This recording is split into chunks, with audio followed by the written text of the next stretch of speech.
बुखारी आप देख रहे हैं स्टेट न्यूज़ मानसरा। नाज़रीन, आज बहुत अहम एक खबर के साथ में आपकी खिदमत में हाजिर हुआ। जाबा कत्ल केस के जो बाद सूरत हाल थी उसको जिस तरह कंट्रोल किया गया, उस पर मैं पुलिस को भी खराज तहसीन पेश करूँगा। लेकिन आज जो है मैं ये कहूँगा कि मियाँ नवाज बालाकोटी नाम का जो शख्स था, जिसने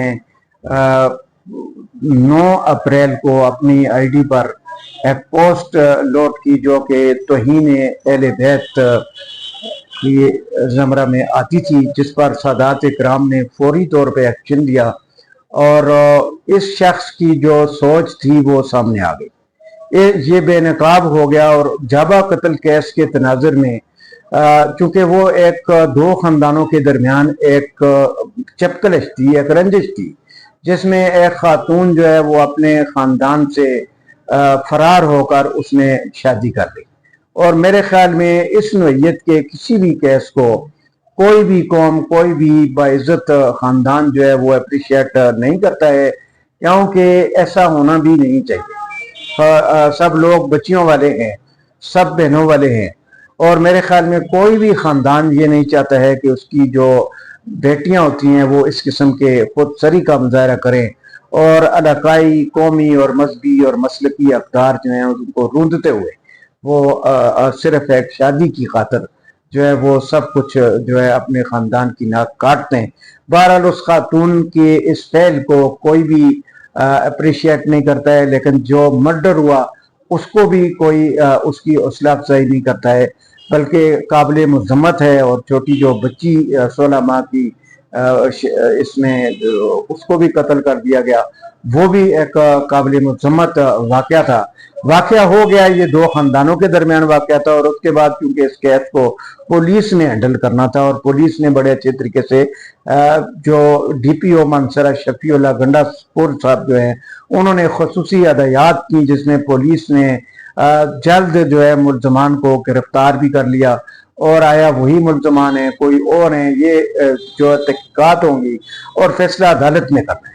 लेकिन इस तरह जो मीडिया के ऊपर जिस तरह की एक बहस शुरू हो गई, जिसमें कौमों को आपस में लड़ाने की कोशिश की गई। मैं पहले भी ये कह चुका हूँ कि मानसरा एक ऐसा ज़िला है कि जिसके अंदर तमाम कौमें फूलों का एक गुलदस्ता है, सब कौमों का आपस में बड़ा इत्तेफाक है, इत्तेहाद है, एक दूसरे की अक़दार की कदर करते हैं और बड़े इत्तेफाक के साथ सदियों से बसते चले आ रहे हैं। और उस इत्तेफाक को कायम रखने के लिए यही ज़रूरी है कि एक दूसरे की जो अक़दार हैं, मसलकी हैं, इलाकाई अक़दार हैं, उनकी कदर की जाए, तो इत्तेफाक के साथ ये वक्त जो है गुजरता रहेगा। तो 9 अप्रैल को जिस तरह इंसल्ट की और मियाँ नवाज बालाकोटी नाम का शख्स जो है वो तौहीन अहले बैत का मुर्तकिब हुआ, जिस पर सादात इकराम, गढ़ी हबीबुल्लाह और तमाम जो हज़ारा डिवीज़न है पाकिस्तान है उससे उन्होंने इस पर एक्शन लिया।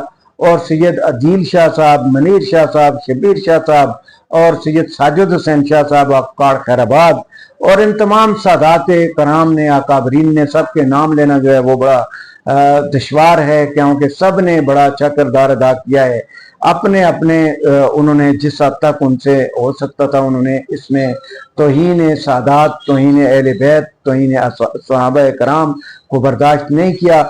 और मियाँ नवाज बालाकोटी ने जिस किस्म के अल्फाज, तौहीन अमेज़ अल्फाज इस्तेमाल किए, वो उनको बयान करना जो है वो मेरी हिम्मत नहीं है। FIR के अंदर जो है उनका अंदराज मौजूद है और बड़ा अफसोसनाक वाक़या रुनमा हुआ था, जिस पर थाना गढ़ी हबीबुल्लाह में पीका एक्ट के तहत ज़ेर दफ़ा 504 के तहत मुकदमा का अंदराज हुआ। बाद हज़ा मियाँ नवाज बालाकोटी ने इसका एतराफ़ जुर्म किया और माफ़ी मांगी, लेकिन चूँकि बाज़ ऐसे जराइम होते हैं जो काबिल माफ़ी नहीं होते हैं, तो वो उस पर मुकदमा कायम हुआ। और आज 21 अप्रैल को थाना अदालत बालाकोट ने सिविल जज साहब की अदालत से उसकी जो BBI की दरख्वास्त थी वो खारिज हुई और मियाँ नवाज बालाकोटी जो है वो गिरफ्तार हुआ और पुलिस के हैंड ओवर उसे कर दिया गया है।